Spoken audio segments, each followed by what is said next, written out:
কবি সুবোধ সরকারের লেখা কবিতা ভালো জায়গাটা কোথায়।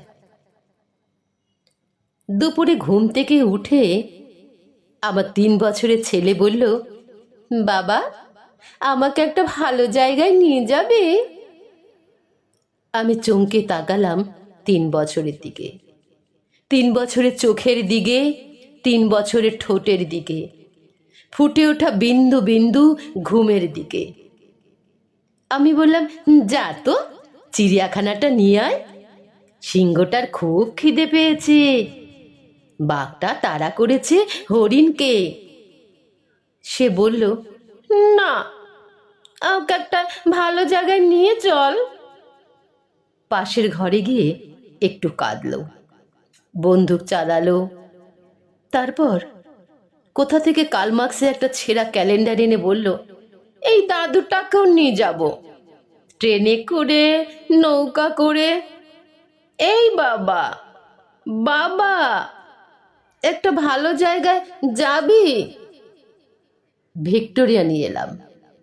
সে বলল, না, এটা ভালো না। গঙ্গার ঘাটে নিয়ে এলাম। সে বলল, এটা তো একটা নদী। আইসক্রিম ধরিয়ে দিলাম। সে ঘ্যান ঘ্যান করেই চলল।